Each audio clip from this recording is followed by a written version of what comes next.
Psalm 119 verse 97 to 104. Let's read from the New International Version Bible together. Oh, how I love your law. I meditate on it all day long. Your commands are always with me and make me wiser than my enemies. I have more insight than all my teachers, for I meditate on your statutes. I have more understanding than the elders, for I obey your precepts. I have kept my feet from every evil path so that I might obey your word. I have not departed from your laws, for you yourself have taught me. How sweet are your words to my taste, sweeter than honey to my mouth. I gain understanding from your precepts, therefore I hate every wrong path. Ang title po ng message ni Lord this afternoon is Nagsalita na ang kataas-taasan, or The Supreme Has Spoken. Nitong mga nakarang araw ay naging familiar sa pandinig natin yung mga katagang The Supreme Court Has Spoken. Dahil po ito noong July 25, naglabas po ng desisyon ang Supreme Court regarding sa petition to dismiss the fourth impeachment complaint against our Vice President Sara Duterte. And according to them, according sa unanimous decision ng Supreme Court en banc, na unconstitutional yung fourth impeachment complaint dahil sa paglabag sa one-year ban rule and also sa paglabag sa due process requirements.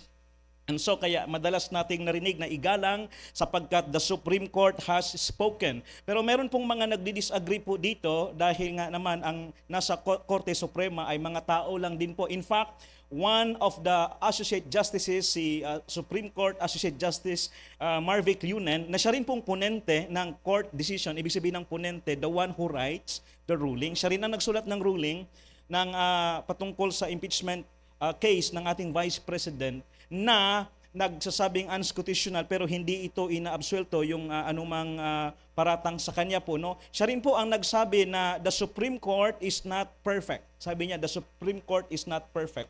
Kaya totoo po yon na kahit Supreme Court ang tawag doon ay hindi ibig sabihin na laging perfect o laging tama ang kanilang mga pasya. Pero hindi po tayo doon magfo-focus, mga kapatid. Hindi tayo mamumulitika, kailanman hindi tayo mamumulitika, kundi yung salita ng Diyos ang atin pong ipapahayag. Sapagkat kung meron mang true Supreme, walang iba kundi ang ating Panginoong Diyos. Siya lang po ang Supreme. And the Supreme has spoken.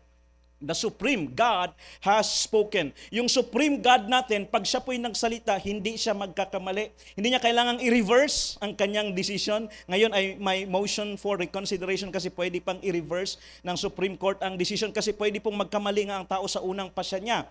And so meron pang second judgment, or yung the Supreme Court will speak again para ituwid yung i-rectify yung kanyang pagkakamali. Pero ang ating Diyos, dahil siya lang ang tunay na supreme, siya po ay incapable of committing error. Hindi siya pwedeng magkamali. Perfect po siya in every way, kaya wala siyang pagkakamali. And our God, the Supreme God, has spoken. Nagsalita na po ang kataas-taasang Diyos at ang kanyang pangungusap ay ipinadaan niya sa kanyang anak ng ating Panginoong Jesus. He has spoken through His Son. Look at Hebrews chapter 1, verse 1 to 2. In the past, God spoke to our ancestors through the prophets at many times and in various ways.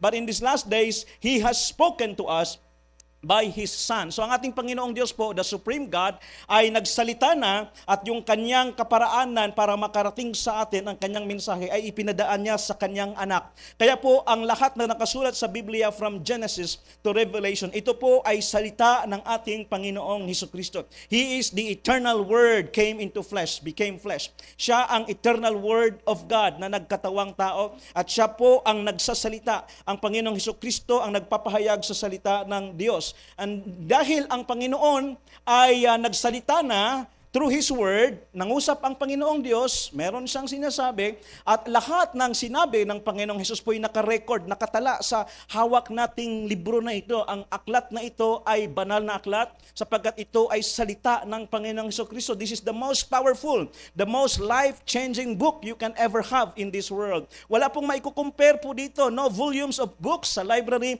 na pwedeng maikumpara. No, wala po, napakalayo po, hindi maikukumpara ang salita ng Panginoon sa anumang salita ng tao. And so dahil nagsalita na ang Panginoon at nakasulat ito sa Biblia, ano dapat ang nating gawin bilang mga Kristiyano? Number one, you must listen to His Word. Kailangan pong pakinggan natin kung anong sinasabi ng ating Panginoong Jesus sa Biblia. At I understand ng mga Christians po ay nakikinig ng Word of God, nakikinig ng teachings ni Christ every Sunday. But my question to you, how about Monday to Saturday? Nakikinig ba tayo ng salita ng Panginoong Diyos?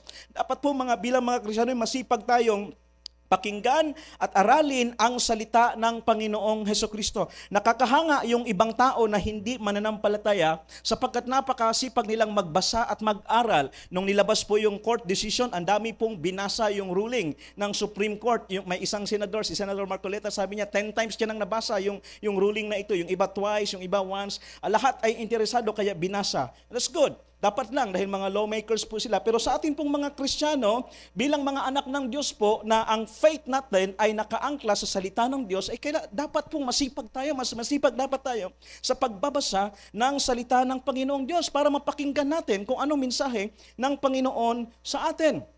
In fact, tayo po'y inaasahan mga kapatid na mag-grow sa ating faith. At paano ka mag-grow sa faith? Romans 10:17, faith comes from hearing. Ang faith ay nanggaling sa pakikinig ng salita ng Diyos. Paano mo maririnig ang salita ng Diyos kung hindi natin binabasa, inaaral ang kanyang salita? At bilang mga Kristiyano po, we are commanded to grow in our faith. Kaya sabi ni Peter in 2 Peter 3:18, grow in the grace and in the knowledge of Christ Jesus.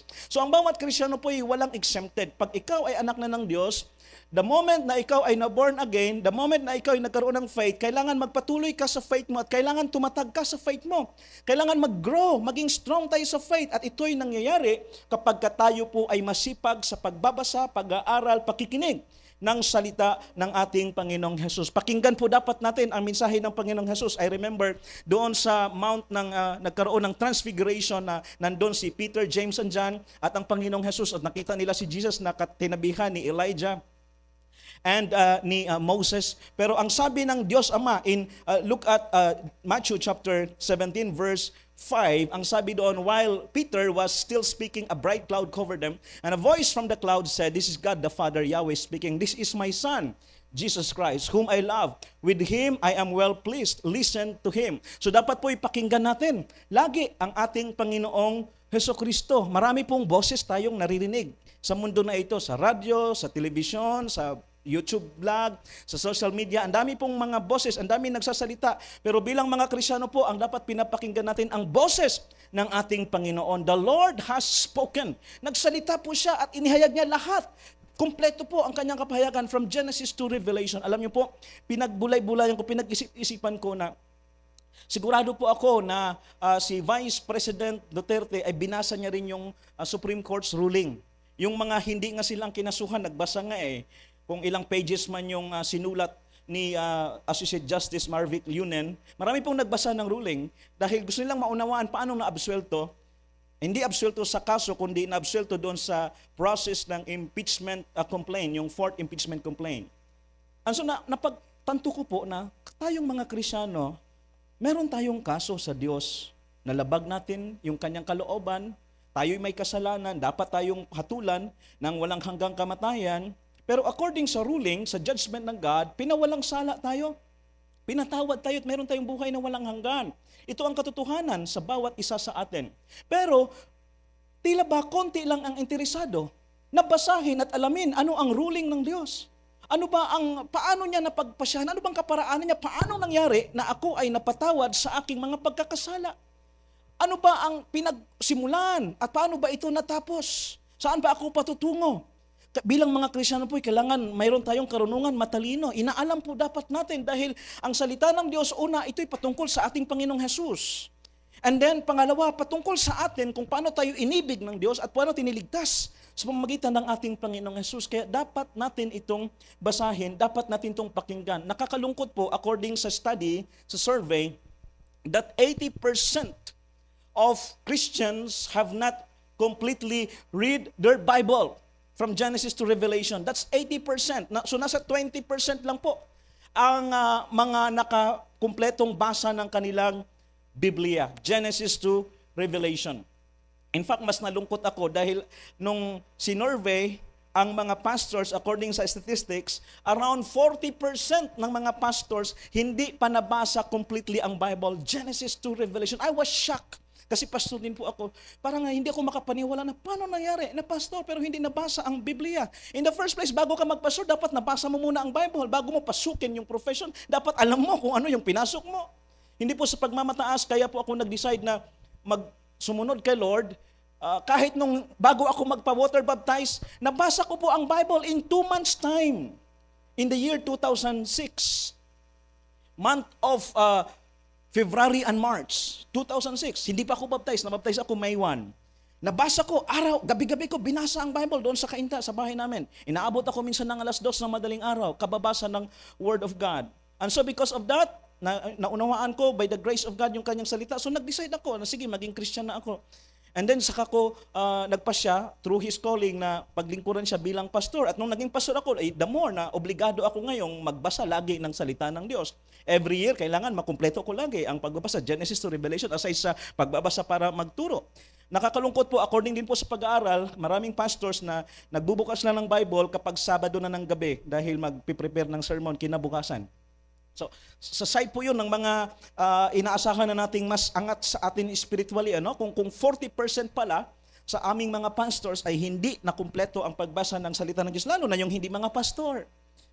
Kaya nga 80% daw ng mga Christians ay hindi pa completely nabasa ang Bible. And to me, this is unacceptable dahil ito po'y salita ng Diyos. Nangusap na siya, the Supreme has spoken. Hindi niya pinagdamot ang kanyang salita, ipinahayag niya. Kung meron mang very interesting na salita, mga pananalita na dapat nating basahin, makinig at ulit-ulitin, dapat yun ay ang salita ng Diyos.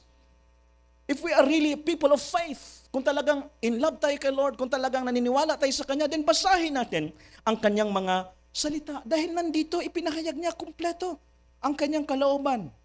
And so we must listen to His Word. Secondly, since God has spoken, the Supreme has spoken through His Son, Jesus Christ, then you must live by His Word. Dapat ang basihan po ng ating pamumuhay ngayon bilang Kristiyano ay ang salita ng Diyos.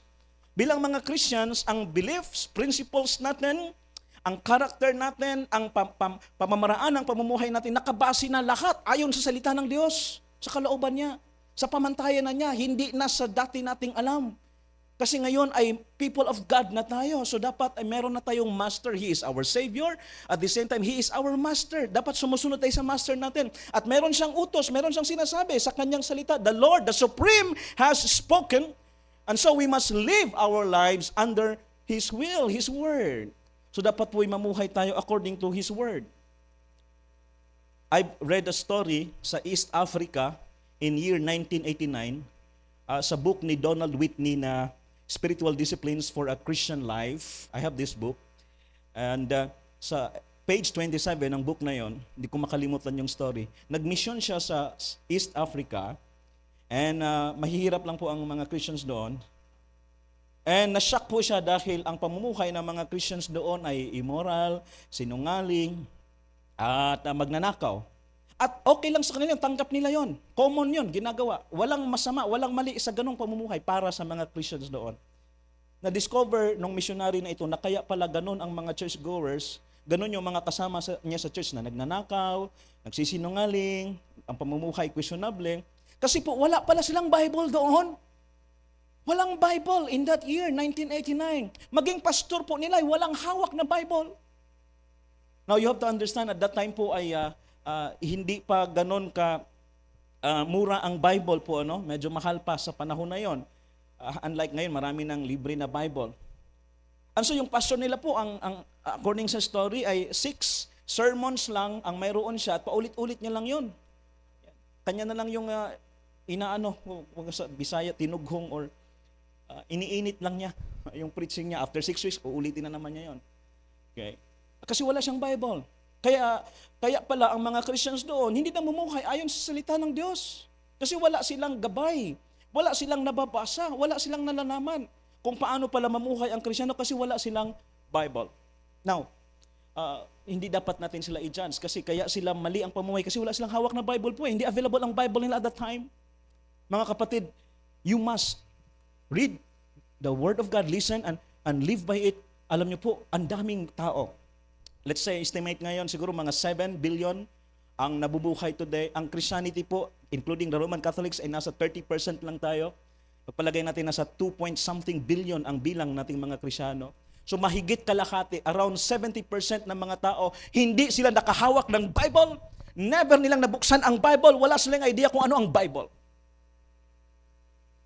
That's around 5 billion people na walang alam sa Bible, hindi nahawakan ng Bible. Now, sa ating mga Christians, mapa-Roman Catholic man, Protestant, Evangelical Christian, meron tayong Bible. Nahahawakan natin ang Bible, mayroon tayong Bible sa bahay natin. Ang nakakalungkot lang, kung yung Bible ba natin ay binubuksan ba natin araw at gabi at binabasa. Nang sa ganon, yun ang basihan ng ating pamumuhay. But the sad truth, according to the survey and study, hindi. Maraming hindi pa nakabasa ng Word of God. Ang dahilan, ang katwiran ng iba, kasi po masyadong makapal, masyadong mahaba. Lalo na ang Old Testament, saka boring. Kasi yung mga, paano ba naman, yung mga lineage ng mga tao, yung si Abraham, nanganak ni kay Isaac, si Isaac, nanganak kay Jacob. Yung boring para sa kanila. Kaya nagiging boring kasi nga, hindi mo binabasa ang Bible na hinahanap ang Panginoong Jesus.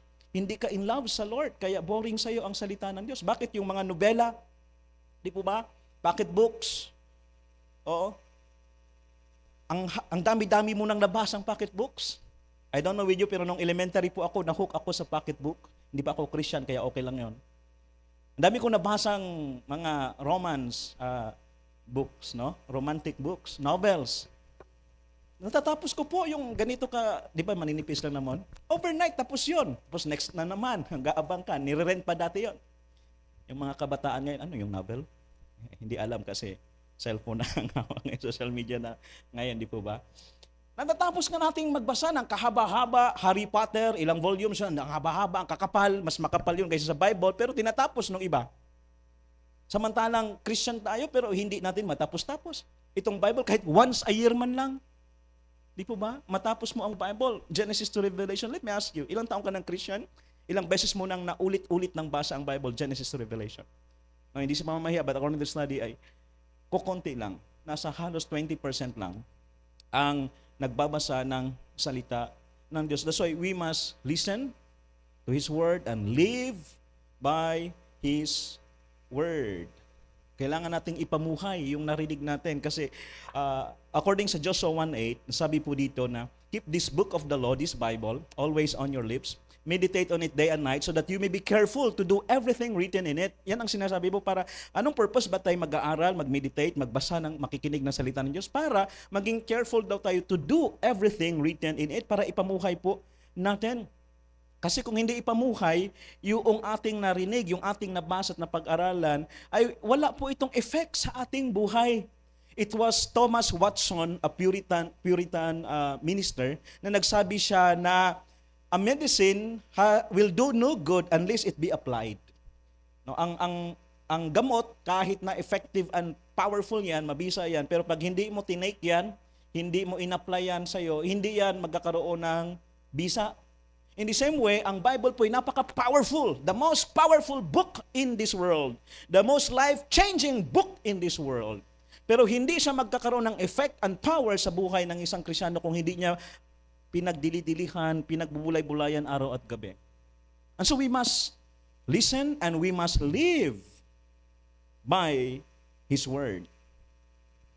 Look at James chapter 1 verse 22 to 25. Bilisan ko lang po sa pagbasa. Do not merely listen to the word and so deceive yourselves. Do what it says. Now let's jump to verse 23 and then anyone who listens to the word but does not do what it says is like someone who looks at his face in a mirror and then after looking at himself goes away and immediately forgets what he looks like. Verse 25, last verse. But whoever looks intently into the perfect law, the word of God, the perfect law that gives freedom and continues in it, not forgetting what they have heard, not forgetting the Bible, the word of God, but doing it, then they will be blessed in what they do. So ang mga pinagpapala po ay yung nakinig, pinag-aralan, at ipinamuhay ang salita ng Diyos. Thirdly, you must love His Word. Dahil si Lord Jesus nagsalita at ang salita niya ay nakasulat, so you and I must love His Word. madali lang sa ating mga Christian. I believe lahat ng Christian magsasabing, I love the Lord Jesus. Amen. Lahat ng Kristiyano po yung walang Christian magsasabing, hindi ko mahal si Lord. But if you truly love the Lord Jesus Christ, alam niyo po kung anong patunay, matibay na patunay, na totoo kang in love kay Lord. Totoo mong mahal mo si Lord. Ang patunay na totoong mahal mo si Lord, you will meditate on His Word. Babasahin mo araw-gabi at ipamumuhay mo. Yung writer ng Psalm natin, sa passage natin, sabi sa verse 1, sabi niya, oh, how I love your law. The Bible, I love the Bible. Sabi niya gano'n, I love your word, Lord. I meditate on it all day long. Kasi totoo po yan, pag mahal mo po, ang isang tao, pansinin nyo, pag mahal mo, yung crush mo ba yan, or nililigawan mo ba? Di po ba? Pag merong message sa'yo, chat man yan, napakahaba man yan, abay, wala kang palalampasin ni isang salita, lahat, himay-himayin mo, di po ba? Amen? Lalo na sa mga nanliligaw pa lang, no? Pag nag-message yung lalaki, nag-reply yung babae, kahit napakahaba yan, pag in love ka doon sa babae, talagang babasahin mo. Tapos, aalamin mo kung anong mga meaning ng bawat word. Ano kayang meaning niya? Ano kayang ibig niya sabihin dito? At dahil in love ka, kahit nabasa mo na siya isang beses, uulitin mo na naman. Tama po ba? Hindi pa kayo na in love. Ako na in love sa wife ko, pag nagchat-chat siya, laging focus na focus ako po. Pinabasa ko lahat. Kasi in love ka eh. Right?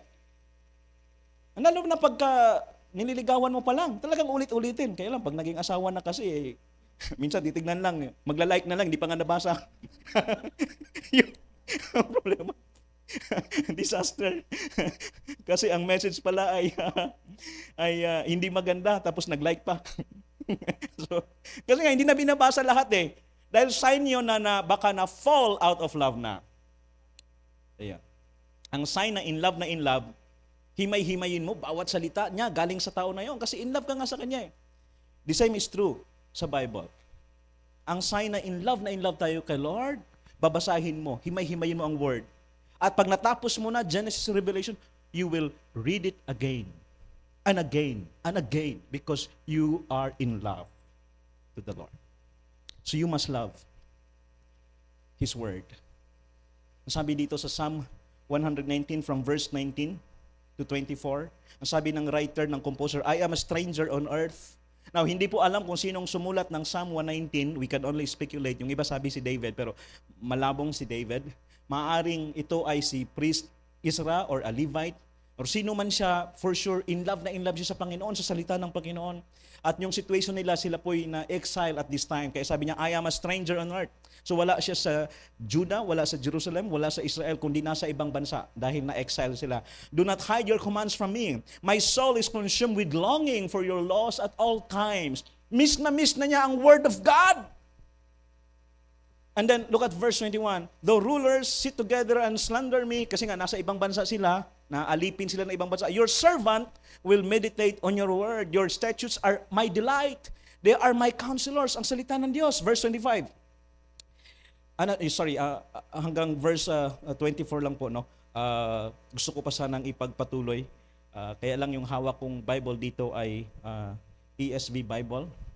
Ang aking pinrepare dito naman ay NIV Bible. Yung NIV Bible ko po kasi ay luray-luray na po eh. Paborito ko kasi yon. Hanggang ngayon ginagamit ko pa.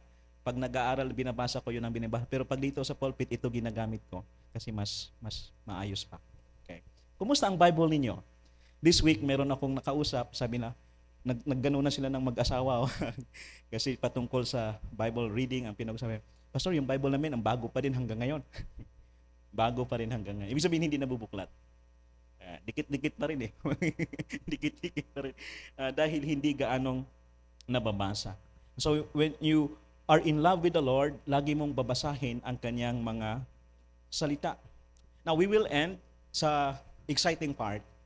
And let's look at the effects of God's Word in your life. Pag binasa mo at ipinamuhay mo ang Word of God. Ngayon po, ang daming effects according sa Word of God. Kaya lang hindi natin ma-exhaust lahat dahil kulang yung time natin. Kulang na kulang. Kahit yung isang taon na ito na pag-uusapan natin, lahat ang patungkol sa effects, powerful effects ng Word of God in your life, kukulangin yung buong taon na ito. And so let me just share at least 3 man lang na mga effects.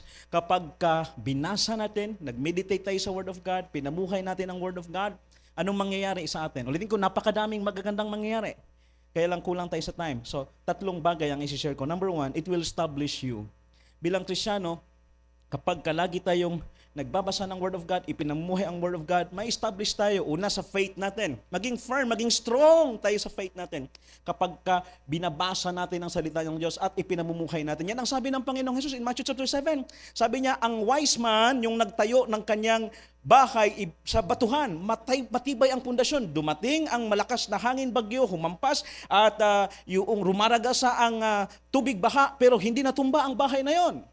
Pero yung foolish man, nagtayo sa bahay niya sa ibabaw ng buhanginan. The same ang nangyari, wasak agad natumba kasi walang pundasyon. Sabi ni Lord, ang taong nagbabasa at nakikinig ng kanyang salita at ipinamuhay ang kanyang salita ay wise person, wise man, na nakatayo siya sa batuhan. Matibay siya. So mga kapatid, ang nagpapatibay sa ating pananampalataya, sa relasyon sa Panginoon, ay ang araw at gabi na pag-meditate on His Word. Nagpapatibay po ito sa atin. Kakalungkot po, mayroong mga Christians na nagbabackslide, sabi nilang ganon, yung term na backsliding, nanlalamig yung iba. Yung iba ay naglalaylo. Yung iba madaling masaktan, na-offend. Bakit? Dahil sa kakulangan. Sa yung hindi siya na-establish, hindi siya firm. Dahil hindi siya nagbabasa, hindi siya nag-aaral, hindi niya napapumuhay ang Word of God. When we study and apply the Word of God, it will establish you, it will make you strong sa iyong faith. Look at Colossians chapter 2, verse 5 to 7. For though I am absent from you in body, I am present with you in spirit and delight to see how disciplined you are and how firm your faith in Christ is. Now, ang isa sa pinagpipray ko, pakisama niyo po ako sa prayer na maging disciplined pastor ako. I truly believe, mga kapatid, na marami akong potentials. The same with you. Okay? Marami tayong potentials. Kailangan hindi natin na ma-maximize yung potentials natin dahil sa lack of discipline. Sa lack of discipline. And so I need prayer. I need ng tulong na mas maging disiplinado ako. Ang mga Christians sa Colossae, napaka-discipline po nila. How disciplined you are, sabi ni Paul. Kaya na-establish sila sa faith. Dahil disiplinado sila sa pag-meditate ng Word of God. Lagi silang nakikinig ng Word of God. Pinamumuhay nila ang Word of God. Kaya sabi ni Paul, how firm your faith in Christ is. So then, just as you receive Christ, Jesus as Lord, continue to live your lives in Him. Verse 7, rooted and built up in Him, strengthened in the faith as you were taught. So you see, ang nagpapatibay sa faith, ang nagpapatatag sa faith natin, ay yung pakikinig, pag-aaral ng salita ng Diyos. Doon tayo na-establish kapag masipag tayo sa mga Bible meditation, Bible study, pakikinig ng Word of God, sa preaching time, Sunday, araw-araw na Bible meditation.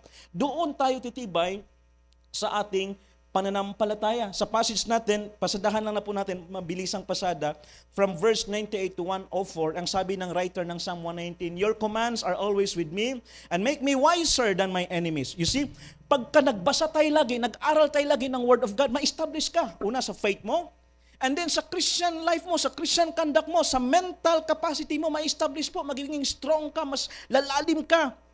It will make the simple wise, sabi ni David in Psalm 19 sa awit niya na yon. And dito, yung writer dito sabi niya, it make me wiser than my enemies.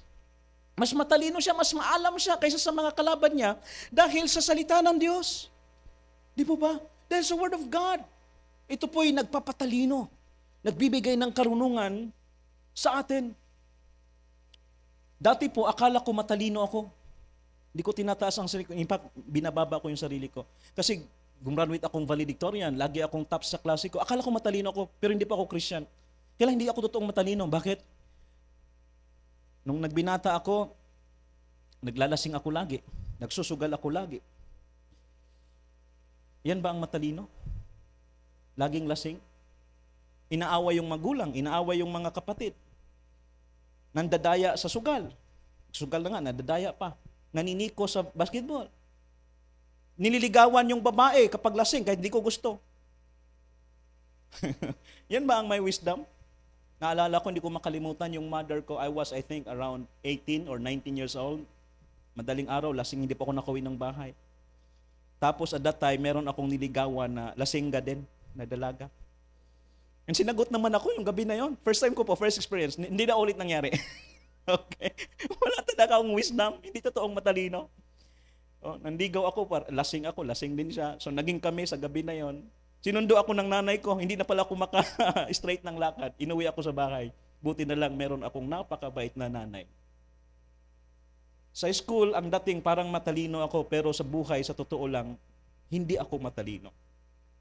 Dahil hindi ko alam ang Word of God. Hindi ko binabasa ang salita ng Diyos. Abay, nung nagbasa na ako ng Word of God, nung araw-gabi, pinag-aaralan ko, pinamumuhay ko ang Word of God, napakatalino ko na po. Bakit? Abang pinagpipray ko lagi, Lord, gusto ko yung mapangasawa ko, anak ng pastor. Oh, napakatalino nun. Bakit? Kasi naunawaan ko po, pag anak ng pastor, double ang blessing. Hindi ako anak ng pastor. Sabi ko, hindi ako anak ng pastor. So, yung blessing ko, isa lang, single lang. Pero pag makapangasawa ako ng anak ng pastor, double ang blessing. Kailangan anak ng pastor. Kailangan siya ay nurse or di kaya doctor. Kailangan siya ay nagsimula sa letter J kasi para matest yung faith ko. Kailangan never pa siyang nag-boyfriend. Lahat po yun binigay ni Lord. Kaya tiniis ko po for 10 years. Daming magaganda. Hindi ko niligawan. Wala akong niligawan. Yung gustong-gusto ko, na-attract ako physically, hindi ko niligawan.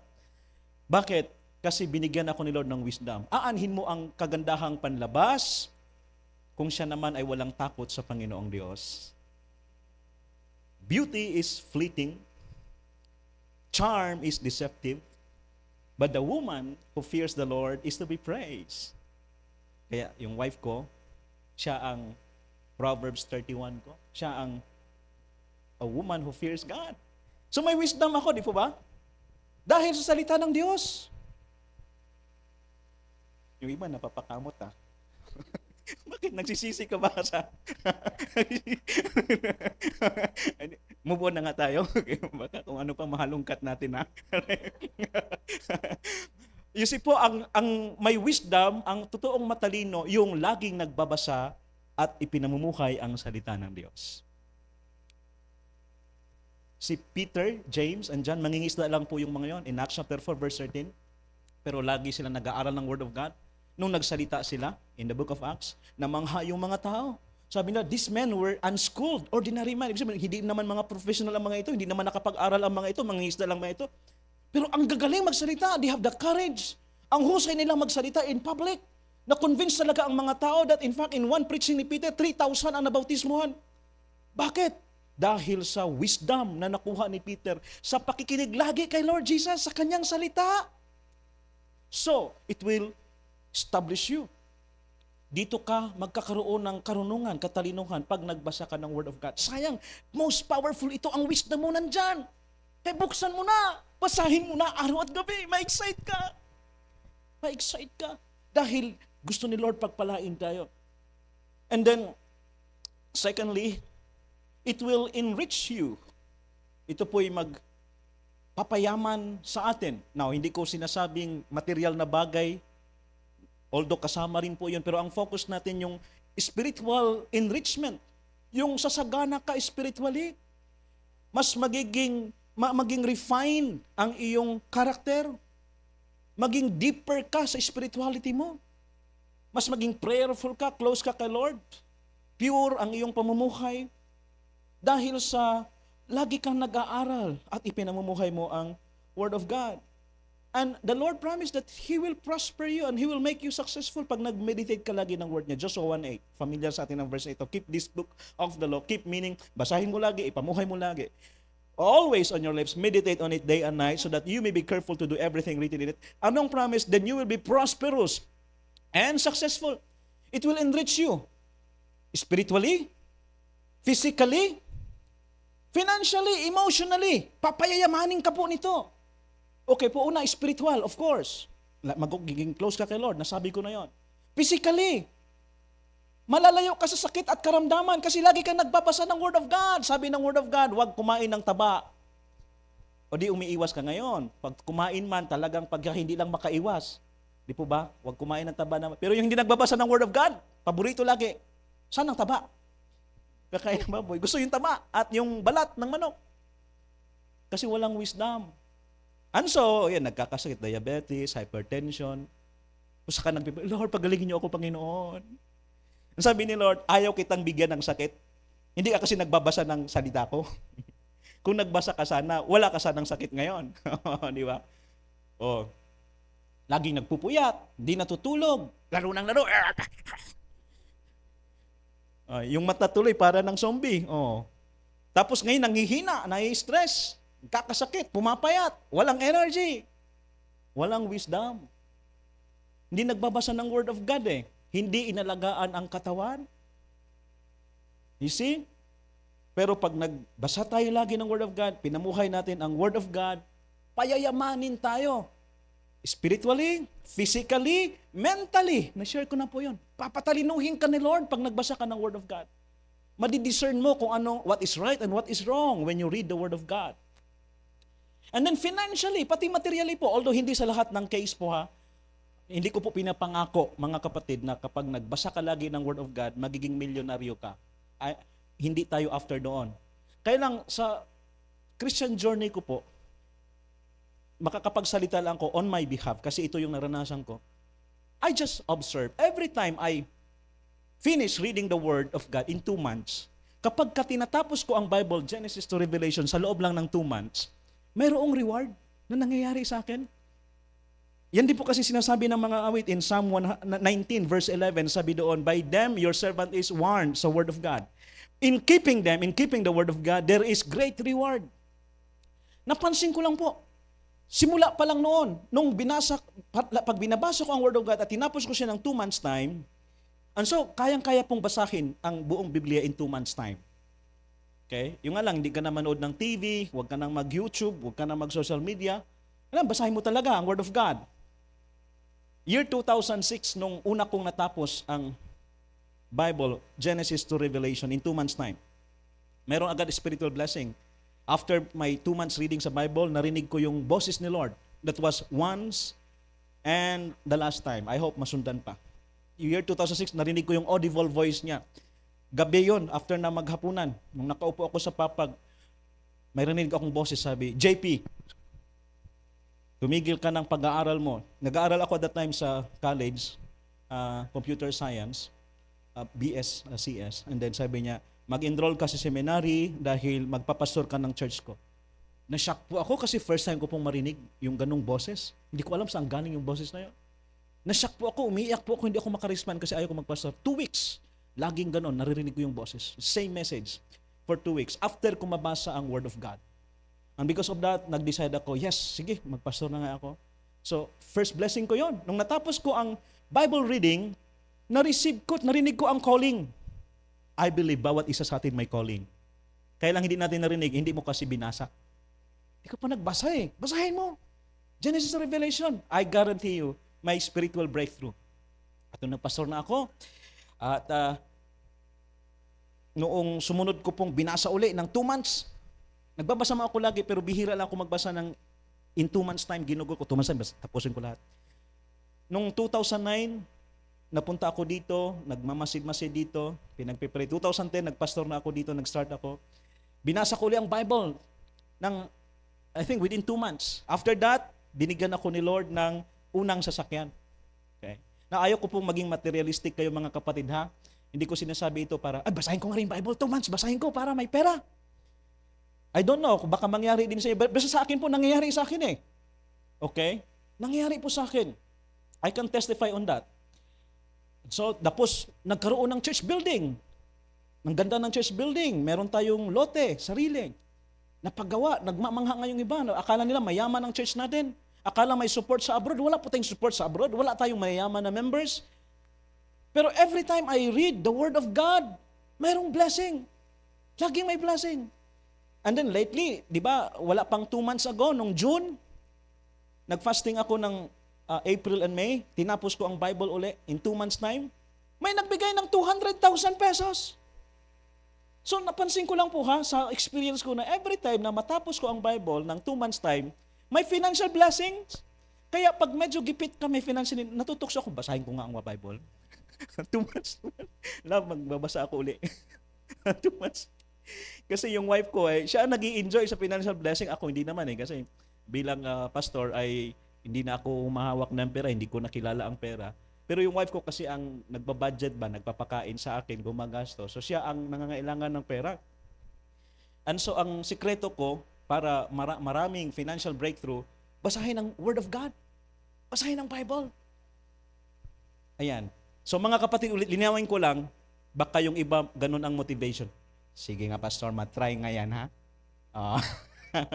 Mula mamayang gabi, tapusin ko yan. Genesis to Revelation. Tingnan natin kung meron bang financial breakthrough. Well, sa experience ko po, totoo sa akin.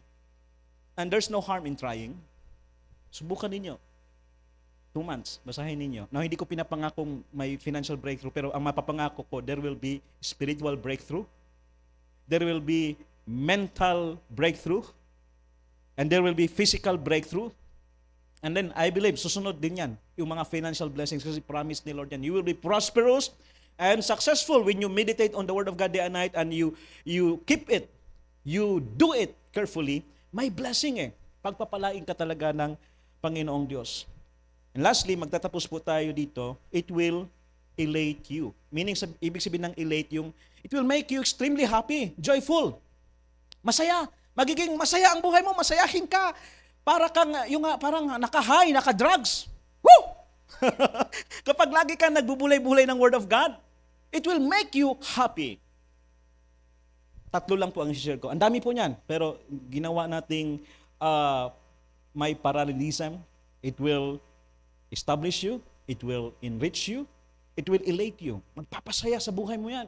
Look at Psalm 119, verse 1 to 2. Ang sabi dito, blessed are they whose ways are blameless, who walk according to the law of the Lord. Blessed are they who keep His word, His statutes, and seek Him with all their heart. Now, yung sa Hebrew Bible, dahil nasulat yung Psalm na yan sa Hebrew, ang word na blessed dyan ay isher. Ang ibig sabihin ng word na isher ay happy, masaya.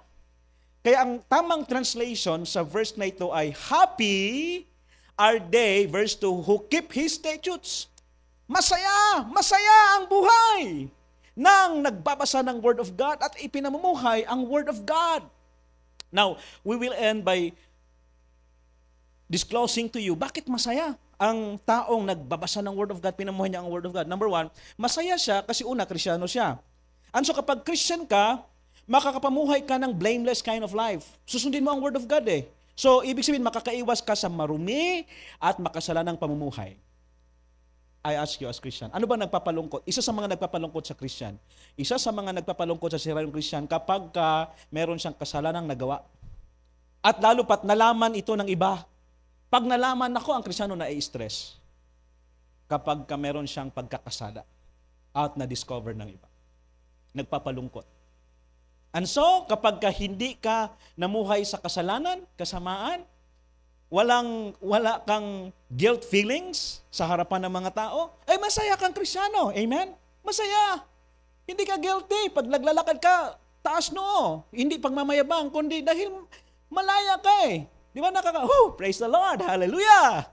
Ganyan, pag naglalakad, masaya. Pero yung guilty, dahil hindi nga nagbasa ng Word of God, may tinatago, may kasalanang na-discover, pag naglakad po yan, kahit papunta pa yan ng church pag naglakad. Ganon. Totoo po yun. In Luke chapter 18, meron doong tax collector. Sa sobrang lungkot niya sa kasalanan niya, hindi siya makapasok sa loob. Doon lang siya sa likod, nakayukong ganon. He beat his breast, Lord, have mercy on me, I'm a sinful man. Although inapprove ni Lord kasi nagpapakumbaba ito. Pero papayag ba tayo bilang mga Kristiyano na araw-araw na lang, lagi ka na lang iyak, ay na, ba't ko nagawa? Parang hindi malaya. Now, hindi ko sinasabing hindi na darating sa atin yung pagluha dahil sa kasalanan. Magandang bagay po yun. Ako po occasionally, napapaiyak din kasi may mali akong nagawa. Hindi po perfect ang Christian. Hindi perfect ang pastor ninyo. By grace of God lang po ako nakakatayo. Iniiyakan ko yung pagkakasala. But occasionally, ibang usapan naman yung araw-araw na lang. Patawad, Lord, nagawa ko kasalanan. Wala ka nang hindi ka na tuloy masayang Kristiyano. Lagi ka na lang iyakin, malungkutin. Laging may eye bags. Di po ba? Yung aura mo, ang bigat. Bakit? Kasi nga, hindi mo binasa ang Word of God, kaya lagi kang nagkakasala, lagi kang guilty, laging mabigat. Pero yung mga nagbabasa ng Word of God, namumuhay according sa Word of God, oh, malaya. Woo! Hi! Hello! Kumusta, kapatid? Kahit malayo. Why? Kumusta ka dyan? O kahit hindi ka kilala, babatay mo, hello po! Totoo. Di ba, mga Christians? Oh, di po ba? Hindi ba totoo sa inyo? Totoo yun. Kapag namuhay ka sa Word of God, lahat binabati mo, kaibigan mo eh. Hello, friend. Dahil it will make you happy. Blessed are they who keep the Word of God. Ang saya. Ang sa harapan ng Diyos kasi, hindi ka nagigrieve. Ang Holy Spirit, Ephesians 4:30, when you don't read the Word of God, magkakasala ka. At magkasala ka, ang Holy Spirit nalulungkot, nagigrieve siya. Apektado ka rin, malungkot ka din. Kasi nagrieve ang Holy Spirit. Kasi guilty ka sa harapan ng Diyos. And our worst enemy is ourself. It has been said that man's worst enemy is himself. Kapag guilty, alam mong mali ka talaga, alam mong may kasalanan ka, hindi mo ma-fake ang sarili mo. Panlabas, pwede kang, pero sa loob mo nagdudugo. Hindi ka masaya kasi alam mong may mali. There's something wrong in your life. Now, may I see you now eye to eye? Di po ba? Hindi ka magiging masaya sa panloob. Kasi alam mong there's something wrong sa Christian life mo.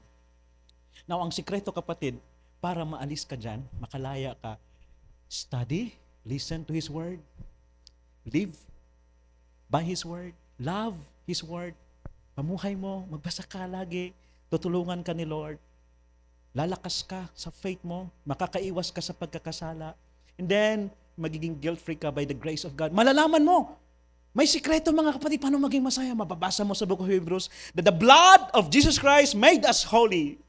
So ang banal na dugo ng Panginoon, yun ang nagpabanal, nagpalinis sa lahat ng kasalanan. Pag alam mo ito, every time na nagkakamali ka, pangahawakan mo, Lord, forgive me. And then I claim that the blood of Jesus made me holy.